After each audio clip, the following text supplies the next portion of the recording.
శ్రీ గురుభ్యో నమ. శక్తిపాత దేశికేభ్యో నమ. అందరికీ శుభోదయం అండి.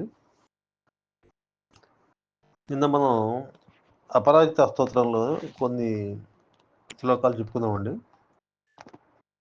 ఈరోజు కూడా, ఎందుకంటే ఇది అపరాజిత స్తోత్రం అనేది చండీ ఉపాసన కిందకు వస్తుందండి. ఇది మనకు దేవి నవరాత్రులు, శరన్నవరాత్రులు ప్రారంభమైనాయి కాబట్టి చండీ ఉపాసనలో ఉన్నటువంటి ముఖ్యమైనటువంటి భాగం అది. చండీ ఉపాసన అంటే అమ్మవారి ఉపాసన అనమాట. త్రిశక్తి రూపంగా ఉందన్నమాట. త్రిశక్తి రూపమైన చండీ అనమాట. దుర్గా చండీ.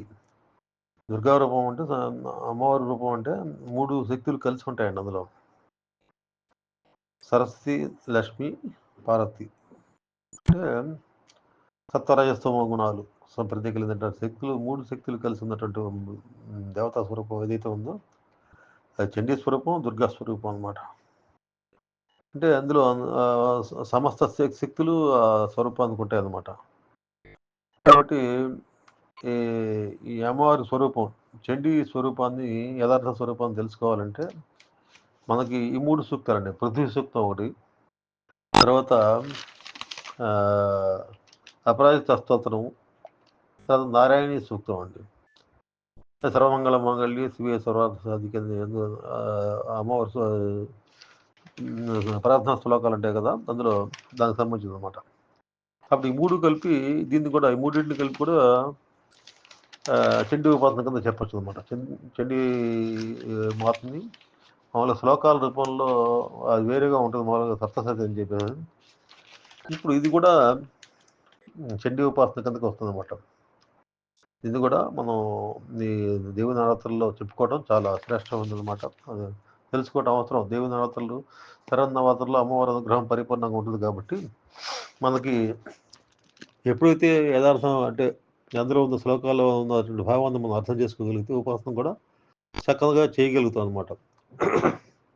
కాబట్టి ఇందులో మనం ఆ చండీ ఉపాసనకు సంబంధించి ప్రాథమిక శ్లోకం మొట్టమొదటి వచ్చేదంటే అపరాజిత స్తోత్రం మొట్టమొదటి వచ్చే శ్లోకం ఏంటంటే, యా దేవి సర్వభూతేషు విష్ణుమాయేతి శబ్దిత నమస్తస్యై నమస్తస్యై నమస్తస్యై నమో నమః. విష్ణుమాయగా ఉండేది అమ్మవారి స్వరూపం. అమ్మవారే విష్ణుమాయగా మాయాస్వరూపుడు అనమాట. న్యాయమోహితులు, జీవుల్ని మాయామోహితులు చేసేసి విష్ణుమాయ రూపంలో మోహితులు చేస్తున్నమాట. అంటే ప్రతి ఒక్కడు కూడా జన్మించిన తర్వాత ప్రతి జీవి కూడా దేహాత్మ భావంతో, దేహమే ఆత్మ అనమాట. దేహాత్మభావం అంటే దేహమే ఆత్మ అనుకుంటాం అనమాట. నేను అనేది అంటే దేహము, మనసు, ఇంద్రియాలు ఇవన్నీ కలిపి నేను అనుకుంటారు తప్పితే వీటన్నిటికీ మూలమైనటువంటి మూల చైతన్యాన్ని అందరూ మర్చిపోతారండి. మూలం అంటే ఆత్మ చైతన్యం గురించి ఎవరికి అంత దూరం ఎవరు అంత సూక్ష్మంగా వెళ్ళడం అనమాట. ఎందుకంటే ప్రపంచం పట్ల ఆకర్షణ, ప్రపంచంలో జరిగేటువంటి విషయాల్ని ఇంద్రియాల ద్వారా చూస్తూ ఒక భ్రమకు లోనవుతారనమాట. ఈ ప్రపంచంలో ఉన్నటువంటి పరిస్థితులన్నీ వాస్తవం అని చెప్పేసి అనుకునే భ్రమను ప్రతి జన్మించిన ప్రతి వాడి మీద అట్లా భ్రమ ప్రభావం ఉంటుందన్నమాట. అందుకని ఇప్పుడు చూడండి, మనకి ఇంద్రియాలతో కనపడింది నిజం అనుకుంటాం అనమాట. ఇంద్రియాల ద్వారా మనం చూసింది ఏదైతే ప్రత్యక్షమైనటువంటి సత్యంగా భావిస్తాం అనమాట. అందుకని కోర్టులో కూడా కళ్ళతో కనపడే దాన్నే సాక్ష్యంగా తీసుకుంటారు, కళ్ళతో చూసిన దాన్నే సాక్ష్యంగా తీసుకుంటారు అనమాట. అది ఇంద్రియాల ద్వారా ఏదైతే మనం చూస్తున్నామో అదే నిజమైనటువంటి భావంలో ప్రతి జీవి, ప్రతి వ్యక్తి ఉంటాడు అనమాట. కాబట్టి ఈ భ్రమలో ఆ భ్రమ ఉన్నత కాలం ఏంటంటే మనం యథార్థం బోధపడుతుంది. సత్యదర్శనం చేయగలం అనమాట. కానీ యథార్థం ఏంటంటే ప్రపంచంలో ఇప్పుడు ఉన్నటువంటి అన్నీ ఏదైతే ఉన్నాయో అన్నీ ప్రతి క్షణం మారిపోతుంటాయండి. ఇవన్నీ ప్రపంచంలో ఏది శాశ్వతంగా ఉండదన్నమాట. సత్యం వీటన్నిటికీ అతీతంగా. అంటే సత్యం అంటే మారకుండా ఉంటాం, మార్పు లేని సత్యం అనమాట.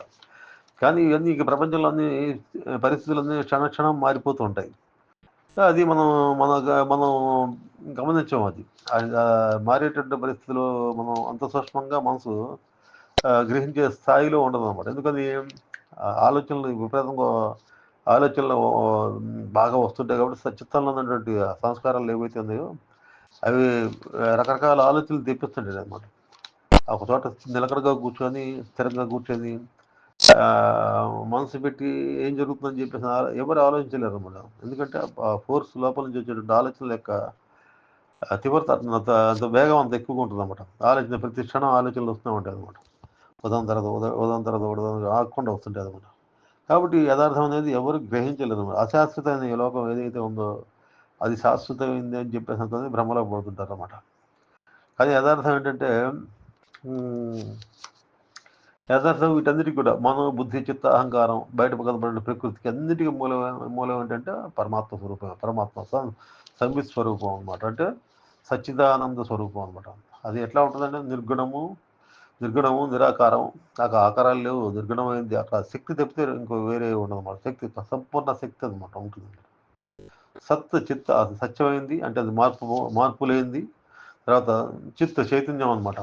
దానిలో సమస్త ప్రజ్ఞానం అంటే అన్ని రకమైనటువంటి తెలివితేటలు అందులో ఉందన్నమాట. అన్ని సమస్తమైనటువంటి ఇంటలెక్చువల్ కెపాసిటీస్ మొత్తం అనమాట. అన్నింటిని తెలుసుకోగల చైతన్యం అనమాట. సచ్చిత్ అంటే అది ఆనంద స్వరూపం. అక్కడ మనసు లేకపోతే ఆనందమే ఉండేది. మనసు లేని స్థితి ఏదైతే ఉందో ఆనంద స్థితి. మనం గాఢ నిద్రపోయామండి, అక్కడ మనసు ఉండదు, బుద్ధి ఉండదు, ఇంద్రియాలు ఉండవు, అన్నీ షట్ డౌన్ అయిపోయి ఉంటాయి, అన్నీ నిలిపివేయబడతాయి. అయినప్పుడు మనం లేచి లేవగానే ఆనందం ఫీల్ అవుతాము. ఎందుకని అక్కడ ఏవి లేకపోతే మనకు ఏమైనా ఉంటేనే మనకు మనసు పనిచేస్తుంటే ఆలోచనలు వస్తుంటేనే మనకి మనకి దాని ద్వారా విసుగు అవన్నీ వస్తాయి. కానీ ఆలోచన రహిత స్థితి ఏదైతే ఉందో అది ఆనందాన్ని ఇస్తుంది అనమాట. కంప్లీట్గా ఆనందాల ఆలోచనలు ఆగిపోయింది అనుకోండి, అది బ్రహ్మానంద స్థితి అనమాట.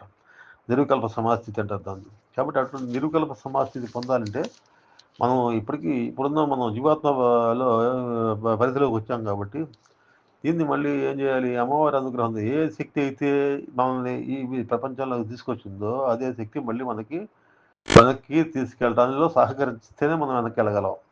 మనం చేసే సాధనలు అణువే సాధనలు అనమాట. అణువే సాధన మనం ఏ సాధన చేసినా కూడా దానికి శక్తి లిమిటెడ్. దానికి మనం చేసే శక్తి లిమిటెడ్ శక్తితో చేస్తాం. కానీ ఎప్పుడైతే ఆ శక్తి బ్రహ్మాండాలు సృష్టించిన శక్తి ఏదైతే ఉందో అది మేల్కొని మూలాధారంలో ఉన్న శక్తి మేల్కొని మిమ్మల్ని మనం అంటే సాధకుడిని సహస్రారం వైపు తీసుకెళ్ళినప్పుడు సహజంగా బయటికి ప్రయాణం చేస్తున్నప్పుడు సంస్కారాలన్నింటినీ పోగొట్టి క్రమక్రమంగా మన చిత్తస్థితిని తీసుకొచ్చి క్రమంగా పైకి పై తీసుకు సహస్రారం వైపు ప్రయాణించి అక్కడ సహస్రారంలో ఉన్నటువంటి శివుడితో ఐక్యమైనప్పుడు అప్పుడు అది లిబరేషన్ ఇక్కడికి వస్తుంది అనమాట. అప్పుడు ఆ లిబరేషన్ వచ్చేదాకా ఏంటంటే అందరూ భ్రాంతుల్లో ఉంటారు అనమాట. ఎటువంటి భ్రాంతి? ఇప్పుడు మామూలు చూడండి, ఒక ఉదాహరణ చెప్తాను మీకు. మనకి అందరూ సెల్ ఫోన్ వాడుతుంటారు. సెల్ ఫోన్లో ఒక సిమ్ ఒకటి ఉంటుంది. మన సెల్ ఫోన్లో ఒక సిమ్ వేసుకుంటాం. అక్కడ వేరే చోట మాట్లాడేవాడు వాడు ఒక సిమ్ వాడుతుంటాడు. వీటి మధ్య సెల్ టవర్ అనేది అనుసంధానంగా ఉంటుంది. అక్కడ ఈ నా దగ్గర సెల్ ఫోన్ ఉంది కాబట్టి నేను వింటున్నాను, నా సెల్ ఫోన్ ఉంటేనే మనం వినగలం అని చెప్పేసి ప్రతి ఒక్కడు సెల్ ఫోన్ ఉంది కాబట్టి మనం అన్ని వినగలుగుతున్నాము, అక్కడ అవతల చెప్పేదని చెప్పి అనుకుంటాం. యాక్చువల్గా ఈ సెల్ టవర్ నుంచి వస్తాయి, ప్రసారాలన్నీ వస్తాయి. అందులో ఉన్నట్టు శబ్ద తరంగాలన్నీ అది మళ్ళీ యువతల దానికి ప్రసారం చేస్తుంది. కానీ ప్రసారమైనటువంటి తరంగాల్ని గ్రహించే శక్తి ఎక్కడ ఉందండి? మన శ్రవణేంద్రియం కూడా ఒక ఇన్స్ట్రుమెంట్. అది సెల్ ఫోన్ నుంచి వచ్చే ఆ శబ్దాన్ని విని అది లోపలికి పంపించి మనసు ద్వారా ఆ శబ్దాన్ని అనలైజేషన్ అంతా మనసులో జరుగుతుంది. మాట్లాడేది మాట ఏంటని చెప్పేసి అనేది ఎక్కడ జరుగుతుందంటే సిమ్ చెప్పలేదు, సెల్ ఫోన్ టవర్ చెప్పలేదు. లోపల ఉన్న చైతన్యం ఏదైతే ఉందో అందులో సమస్త జ్ఞానం అందులో ఉంది. మనకి సిమ్లో జ్ఞానం లేదు, సెల్ టవర్లో జ్ఞానం లేదు. అవి ఇన్స్ట్రుమెంట్స్ అనమాట, అంతే. అది ఉపకరణాలు మాత్రమే అనమాట. కాబట్టి మనం మనం అనుకుంటాం సెల్ ఫోన్ ఉండబట్టి మనం మాట్లాడగలుగుతున్నాం. యథార్థంగా ఈ ఈ జ్ఞానం అంతా వినే జ్ఞానము, తర్వాత ఈ సెల్ ఫోన్ తయారు చేసే జ్ఞానం కానీ, సెల్ టవర్స్ తయారు చేసే జ్ఞానం మొత్తం ఎక్కడి నుంచి వచ్చిందండి? లోపల నుంచే వచ్చింది ఇది మొత్తం. ఆ జ్ఞానం మొత్తం మనలో ఆత్మ లోపల ఉన్న జ్ఞానమే. అది మనకి బయట ఉపకరణాలకి ఇవన్నీ ఉపకరణాలు. శరీరంలో మన దేహం, స్థూల దేహం కానీ, ఆ సిమ్ కార్డు కానీ, తర్వాత అంటే స్థూల దేహంలో ఇంద్రియాలు అనమాట. శ్రవణేంద్రియాలు ఉంటాయి కదా, అవి కానీ, సిమ్ కార్డు కానీ, సెల్ టవర్ కానీ, అవతల సెల్లో ఉన్న ఇది సిమ్ కార్డు కానీ, ఇవన్నీ ఉపకరణాలు అనమాట. వీటిని ఉపకరణాలుగా వాడుకొని లోపల ఉన్నటువంటి ఆత్మ ఏదైతే ఉందో అందులో సర్వజ్ఞత ఉంది. అందులో సమస్త జ్ఞానం అందులో అనమాట. ఏది ఇచ్చినా అందులో నుంచి రావాల్సిందే, దాని ద్వారా తెలియబడాల్సింది, ఆత్మ ద్వారా తెలియబడాల్సింది అనమాట. ప్రతి ఒక్కడు ఏమనుకుంటాడు, నేను శరీరం నేను శరీరం నేను కాబట్టి చేశానని చెప్పేసి ప్రతి ఒక్కడు అహంకారం కలిగి ఉంటాడు. నేను ఈ పని నేనే చేశాను, నా వల్ల అయింది, నాది ఇదంతా నేను సంపాదించిందంతా నేను కష్టపడి సంపాదించాను, నేను ఇల్లు వాకిలిని ఏర్పరిచాను, నేను నా పిల్లలు నా బిడ్డలు అని చెప్పేసి నేను నాదేదని చెప్పి ఒక వ్యక్తిగతమైన అహంకారం ప్రతి ఒక్కడు కలిగి ఉంటాడు. యథార్థంగా ఇంకో ఉదాహరణ చెబుతాను చూడండి. మనకి మనందరం ఫ్యాన్ వాడుతుంటామండి. ఫ్యాన్ ఇంట్లో ఫ్యాన్ వేసుకుంటాము.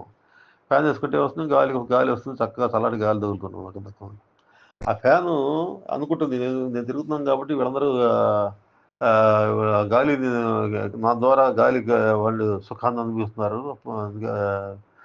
చల్లటి గాలి యొక్క సౌఖ్యాన్ని అనుభవిస్తున్నారు అందరూ అని చెప్పేసి అని ఫ్యాన్ అనుకుంది అనుకోండి, అది నిజమేనా? అది ఫ్యాన్ తను ఇస్తున్నామని చెప్పేసి భావం చేస్తే అది ఎంతవరకు నిజం? అది వెళ్ళి అది దాన్ని దానిలో వెళ్ళి ఇంతలోకి ఏంటంటే ఫ్యాన్ తిరుగుతున్న ఫ్యాన్ని ఎవరైనా వెళ్ళి కట్టేశారు అనుకోండి, అందులో కరెంట్ పాస్ కావటం ఆగిపోయింది అనుకోండి, అప్పుడు ఫ్యాన్ ఆగిపోతుంది కదా, నెమ్మదిగా తిరిగి స్లో అయిపోయి ఆగిపోతుంది. కాబట్టి అక్కడ కరెంట్ ఉంటేనే ఫ్యాన్ బంద్ చేస్తుంది. దానికి స్వతంత్రమైన ప్రతిభక్తి లేదనమాట. దానికి స్వతంత్రత లేదు, దానికి స్వతంత్రంగా పనిచేసే శక్తి దానికి లేదు. కరెంట్ దానికి అనుసంధానం అవుతుంది, నీకు అది పనిచేస్తుంది. అట్లాగే ఆ స్విచ్ ఆన్ ఆఫ్ అనేది ఎవరి చేతిలో వేరేవాడు ఆపరేట్ చేస్తున్నాడు, లేకపోతే ఇది స్వతంత్రంగా కనీసం తాను వేసుకునే ఆపరేట్ అయ్యేటటువంటి శక్తి కూడా లేదన్నమాట. ఉంటే తనకు తాను స్విచ్ వేసుకోవటం ఆగటం అన్నీ జరిగేది కదా. ఫ్యాన్కి అంత స్వతంత్రం ఉన్నట్టే.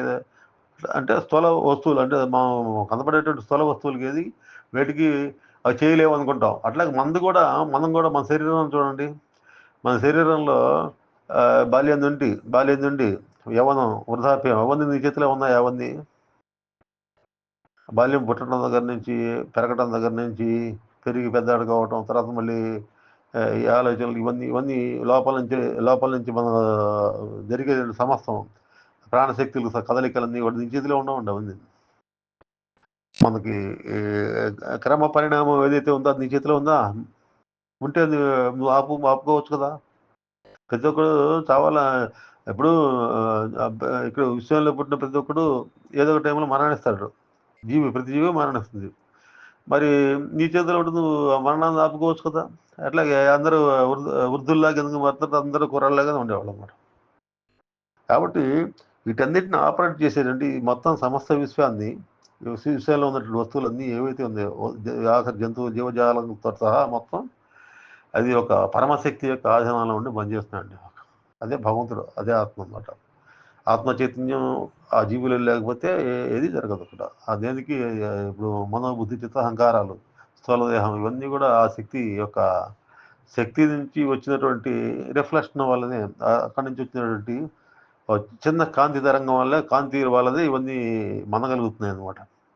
నేను ఎందుకంటే అహంకారం, నేను చేస్తున్నాను అనేటువంటి అహంకారం ఉంటే ఏమవుతుంది? అది ఫ్యాన్ మాదిరి అనమాట. ఫ్యాన్ ఇప్పుడు చూడు, ఎప్పుడు కావాలి ఎప్పుడు మనం మనకి స్థూల ఇంద్రియానికి, స్థూల శరీరానికి, తర్వాత ఇవన్నీ కూడా మనస్సు, బుద్ధి, చిత్తము అవన్నీ గాఢ నిద్రలో ఏమవుతున్నాయండి? అవన్నీ ఉంటాయి. అప్పుడు నువ్వు ఎవరంటే నీవు ఎక్కడున్నావంటే చెప్పగలవా? నీ పేరేంటంటే చెప్పగలవా? మన గాఢ నిద్రలో మరి ఇవేమో ఎక్కడ పోయింది? అవి లేనప్పుడు కూడా నువ్వు ఉన్నావు కదా. అవి లేనప్పుడు నువ్వు వెంబడే నిద్ర లేచిన తర్వాత నేను చక్కగా హాయిగా నిద్రపోయాను, ఆ హాయి ఎవరికి కలిగింది? ఆ సంతోషం, ఆ ఫీలింగ్ ఎవరిది? అంటే ఇవన్నీ లేనప్పుడు కూడా ఒకడున్నాడు పైన. వీటన్నిటిని గమనించేటట్టు వ్యక్తి లోపల ఉన్నాడు, అదే ఆత్మ అన్నమాట.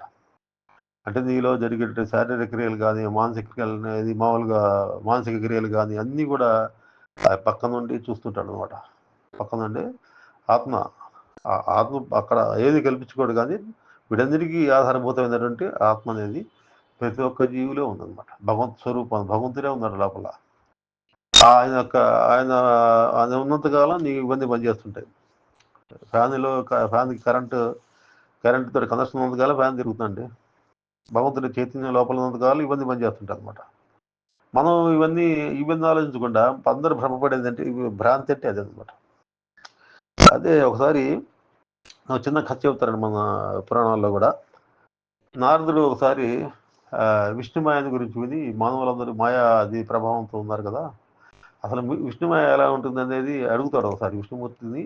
వెళ్ళి విష్ణుమాయ ప్రభావం ఎలా ఉంటుంది స్వామి అని చెప్పారు. ఆయన మీద విష్ణుమాయ ప్రసరణ, ఎందుకంటే ఆయన భక్తుడు అనమాట. భక్తుడు తర్వాత ఇప్పుడు నిరంతరం నామస్మరణ చేస్తుంటాడు అనమాట. వేరే వేరే ఆలోచనలు రావు ఆయనకి. నిరంతరం హరినామస్మరణ చేస్తుంటాడు అనమాట.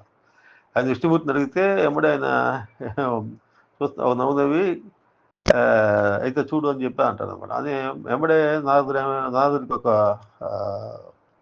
సన్నివేశం కనబడుతుంది. అతను ఎక్కడో ఒక చోట భూలోకంలో ఒక చోట అందమైన యువకుడిగా ఉన్నట్టుగా ఆయన భావిస్తాడనమాట. అందమైన యువకుడి రూపం వచ్చేసినట్టుగా భావిస్తాడనమాట. అన్ని మర్చిపోతాడనమాట. ఇవన్నీ నారదుడు అనే విషయం మర్చిపోయి ఒక యువకుడిగా, ఒక అందమైన యువకుడిగా అనమాట, యువకుడిగా ఒక చోట ఒక అడవిలో ప్రత్యక్షమవుతాడు. అడవిలో కోయలు ఉంటారు కదా, కోయదారులు వాళ్ళందరూ ఉంటారు. అందులో ఇతను అందంగా ఉంటాడు నారదుడు. తర్వాత అందమైన ఒక స్త్రీలు అక్కడ ఉంటారు, కోయ స్త్రీలు ఉంటారు అనమాట. అందులో ఒక అమ్మాయిని చూసేసి ఇతను మోహిస్తాడు. ఆ అమ్మాయి చాలా బాగుంది.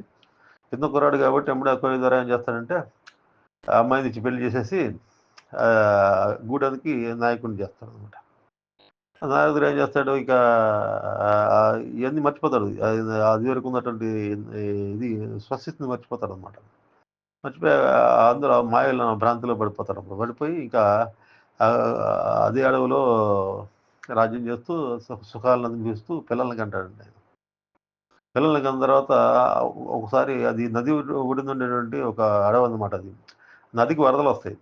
వరదలు వచ్చిన తర్వాత ఈ నదిలో అందరూ కొట్టుకుపోతుంటారు.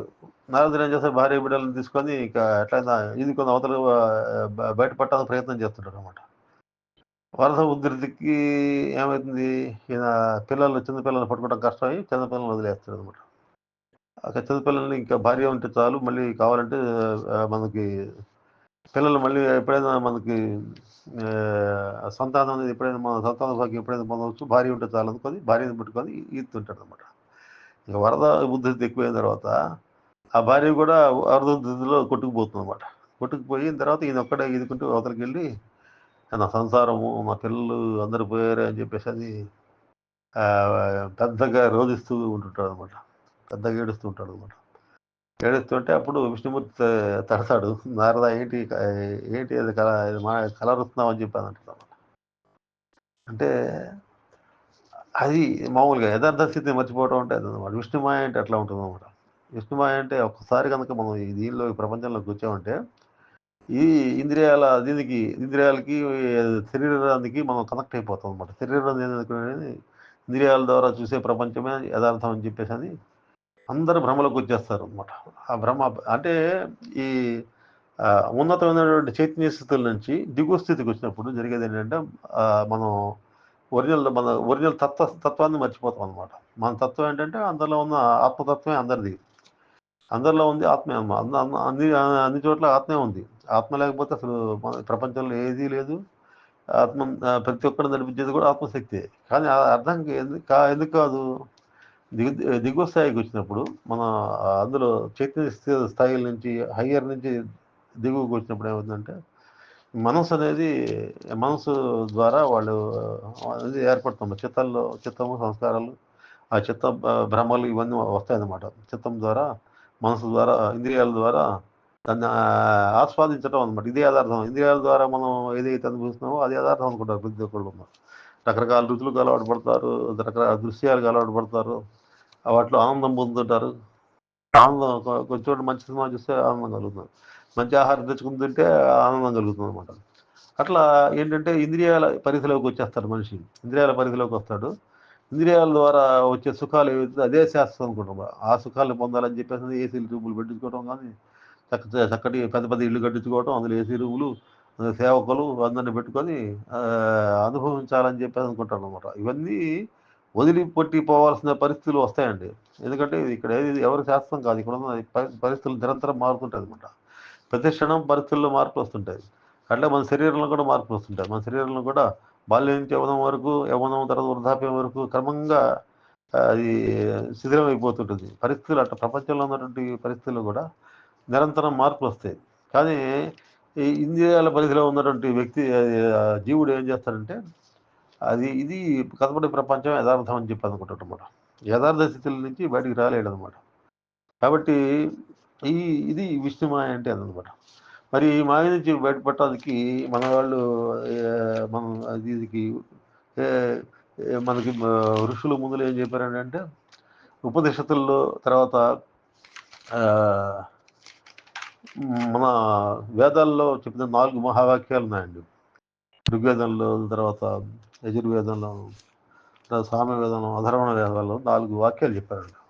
ఆ 4 వాక్యాలు అంటే అవి ఆ 4 వాక్యాలు అంటే ఉన్నతమైనటువంటి చైతన్య స్థితుల గురించి అవి వివరంగా చెబుతాయి. అసలు ఇది కాదే యథార్థం ఇది. నువ్వు అది సాధన చేయాలి. అంటే ఏంటి? సాధన చేయటం అంటే మనసు సూక్ష్మ స్థాయికి అంటే శక్తివంతం కావాలి. మనసు శక్తివంతం కావాలి. మనసు దేనివల్ల వీకైంది? ఇంద్రియాల వల్ల వీకైంది. మానసికమైనటువంటి భ్రమల వల్ల కానీ, తర్వాత ఇంద్రియాల లోలత వల్ల కానీ, ఇంద్రియ లౌల్యం వల్ల కానీ అది ఏమవుతుందంటే మనసు వీక్ అవుతుందన్నమాట. కాబట్టి ఫస్ట్ సాధకుడు ఏం చేయాలంటే శమధమాలన్నమాట. ఇంద్రియ నిగ్రహం, మనో నిగ్రహం అనేది సాధకుల్లో తప్పనిసరిగా ఉండాలన్నమాట. కాబట్టి ఇంద్రియ నిగ్రహం, మనో నిగ్రహం చేస్తూ తర్వాత యోగ స్థితికి మనిషి రావాల్సి వస్తుంది. యోగం అంటే చిత్తవృత్తులు నిరోధించడం అనమాట. ఇవన్నీ దీనంతటి కలిపి సాధన అంటారు అనమాట. సాధనలు ఇప్పుడు వేదాలు యథార్థాన్ని సత్యాన్ని బోధించడానికి సత్యస్థితుల గురించి యథార్థ స్థితుల గురించి బోధించిన ఉంటుంది. ఆత్మసత్యం అని చెప్పేసి, జగన్మిథ్య అని చెప్పేసి అది వేదాల్లో తర్వాత ఉపనిషత్తుల్లో వాటిలో చెప్పినట్టు బోధించిన విషయం అదే అనమాట. కాబట్టి అందులో ఆ వేదాల్లో ఉపనిషత్తులు అనేవి చాలా పెద్ద పెద్ద శాస్త్రాలు కాబట్టి ఆ శాస్త్రాలని అందరూ అందరు చదివి తెలుసుకోవటం అనేది ఇప్పుడు పరిస్థితులు అసాధ్యం కాబట్టి వాటిలో 4 మహావాక్యాలు చెప్పారండి. అందులో ఏం చెప్పారంటే తత్వమసి, తర్వాత అహం బ్రహ్మాస్మి, తర్వాత ప్రజ్ఞానం బ్రహ్మ, తర్వాత అయమాత్మ బ్రహ్మ. ఇవి 4 మహావాక్యాలండి. అంటే ఇందులో ఋగ్వేదంలో చెప్పిందంటే ఋగ్వేదంలో ప్రజ్ఞానం బ్రహ్మ అనమాట. ప్రజ్ఞానం బ్రహ్మ అనేది ఇది ఐతిరేయ ఉపనిషత్తులో ఉంటుందండి. ఇది ప్రజ్ఞానం బ్రహ్మ అనేది అనమాట. అంటే అర్థం ఏంటి? ఆ చైతన్యమే బ్రహ్మం అనమాట. అన్నిట్లో ఉన్నటువంటి మనకి వ్యాపించిన చైతన్యం ఏదైతే ఉందో అదే బ్రహ్మం అనమాట. ప్రతి ఒక్క వ్యక్తిలోనూ, ప్రతి ఒక్క జీవులోనూ ఆ చైతన్యం లేకపోతే అవి పనిచేయలేవు. అన్నిటికీ మూలం ఏంటంటే ఈ మనోబుద్ధి చిత్త అహంకారాలు కానీ వీటన్నిటి ఎక్కడి నుంచి వస్తుందంటే శక్తి ఆ బ్రహ్మం నుంచే వస్తుందన్నమాట. ఆ బ్రహ్మం అనేది లోపల ఆత్మ లేకపోతే ఇవేం పనిచేయవండి. అంటే ఎట్లయితే కరెంటు ఆపేస్తే ఫ్యాన్లు ఏవన్నీ పనిచేయకుండా ఫ్యాన్ ఎట్లయితే ఆగిపోతుందో అట్లాగే లోపల ఆత్మ చైతన్యం ఉన్నంత వరకు ఇవి పనిచేస్తుంటాయి అనమాట. వీటికి స్వతంత్ర ప్రతిపత్తి వేటికి లేదనమాట. కాబట్టి ఇదన్నిట్లో ఉంది. బాహ్యంగా ఉన్నటువంటి బయట ఉన్నటువంటి ప్రకృతిలో ఉన్నటువంటి సమస్త జీవుల్లోనూ చరాచర జగత్తులో మొత్తం కూడా ఆ చైతన్యమే ఉందన్నమాట. కాబట్టి ఆ చైతన్యమే బ్రహ్మం అనేటువంటిది ఋగ్వేదంలోని చెప్పబడింది. ఐతరేయ ఉపనిషత్తులో చెప్పారండి. ప్రజ్ఞానం బ్రహ్మ దాని పేరు. ఒక వేదవాక్యం అనమాట. ఇవన్నీ తెలుసుకోవటం వల్ల ఏం జరుగుతుందంటే మీరున్న జీవభావం అంటే ఆత్మభావానికి వెళ్తారనమాట. వీటిని సాధన ద్వారా మీకు ఎప్పుడైతే తెలియబడతాయో అవన్నీ గురువు ఏం చెప్తాడంటే ఫస్ట్ వీటి గురించి చెబుతాడు. వీటి గురించి తెలుసుకోమని చెప్పి చెబుతాడు అనమాట. వాడికి అంత వేదాంత ప్రబోధంతో చేసిన తర్వాత ఈ ముఖ్యమైన వాటి గురించి తెలుసుకుంటాడు. తర్వాత రెండోది ఏంటంటే కృష్ణ యజుర్వేదంలోని అహం బ్రహ్మాస్మి అనమాట. ఇది బృహదారణ్యక ఉపనిషత్తులో ఉందన్నమాట. అంటే అహం బ్రహ్మాస్మి అంటే నేను సంపూర్ణుడును, అందులో నేను అసంపూర్ణుడు కదా, నేను శక్తిహీనుడు అనుకోవటం అనేది అబద్ధం అనమాట. దానిలో పరమాత్మ చైతన్యం ప్రతి ఒక్కళ్ళు అనమాట. కాబట్టి నేను సంపూర్ణుడిని అంటే జీవుడు బ్రహ్మం రెండు ఒకటే అని చెప్పటం అనమాట. జీవాత్మ పరమాత్మ రెండు ఒకటే. కాబట్టి మనకున్నటువంటి చిత్తంలో ఉంది చిత్తశుద్ధి అయితే జీవాత్మ పరమాత్మ ఒకటే, అందులో ఏం లేదు. చిత్తంలో ఉన్న సంస్కారాలే ఏవైతే మనం ఏర్పరచుకున్నాం అన్నమాట, ఆలోచనల ద్వారా ఏర్పరచుకున్నాం చిత్త సంస్కారాలు ఏవైతే ఉన్నాయో అవి నిన్ను సపరేట్గా చూపిస్తున్నాయి. చెప్తే రెండు జీవుడు లోపల ఉన్న పరబ్రహ్మ రెండు ఒకటే అని చెప్పారు. అహం బ్రహ్మాస్మి అంటే అదనమాట. తర్వాత ఇంకోటి ఏంటంటే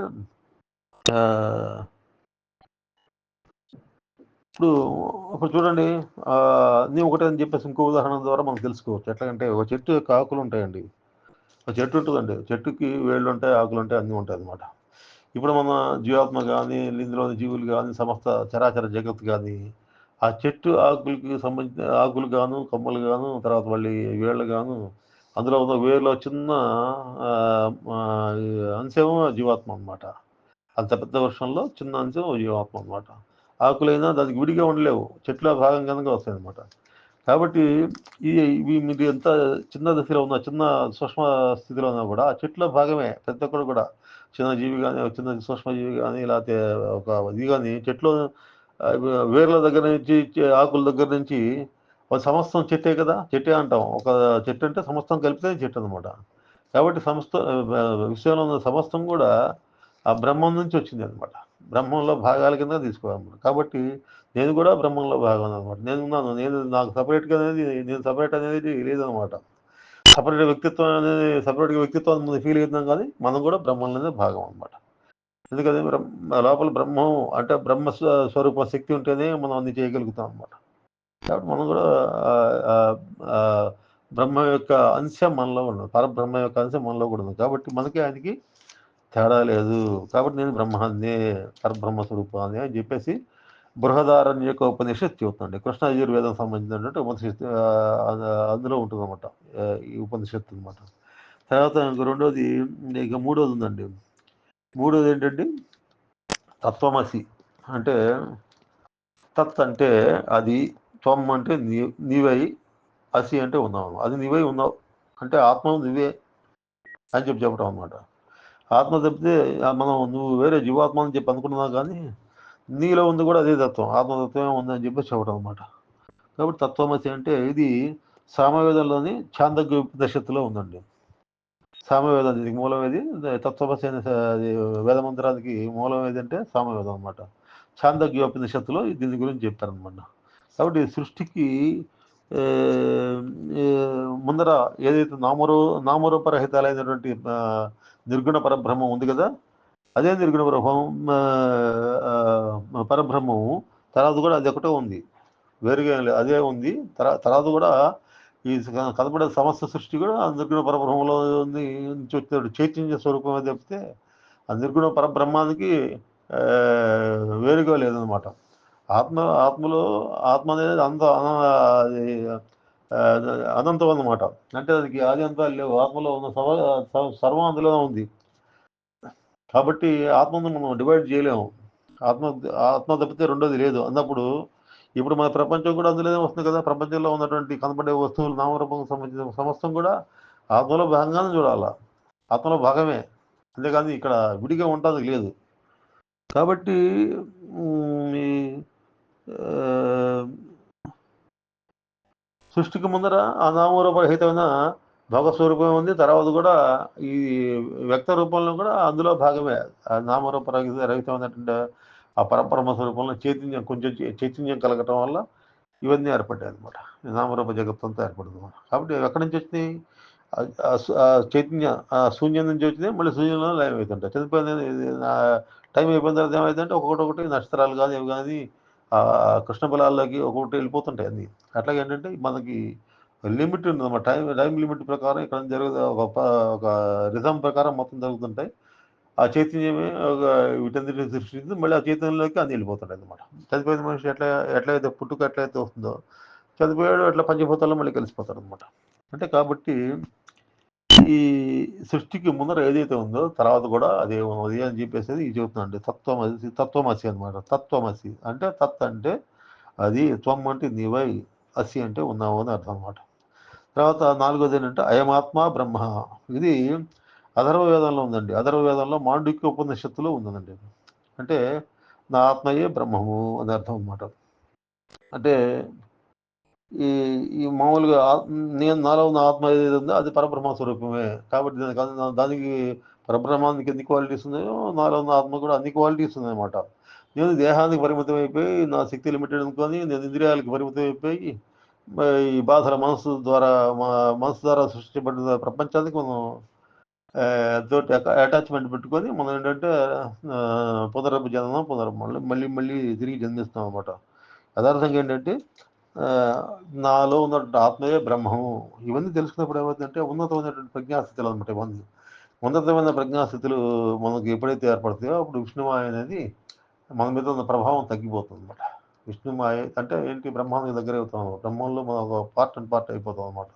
పరబ్రహ్మం ప్రబ్రహ్మంకి ఏదైతే క్వాలిటీస్ ఉన్నాయో వాటిని మనం పొందుతాం అనమాట. అది ఎట్లా పొందుతామంటే చిత్తంలో సంస్కారాలు చిత్తశుద్ధి అయితే, అంటే మలినంతో కూడిన మనసు ఏదైతే ఉందో అది జీవుడండి.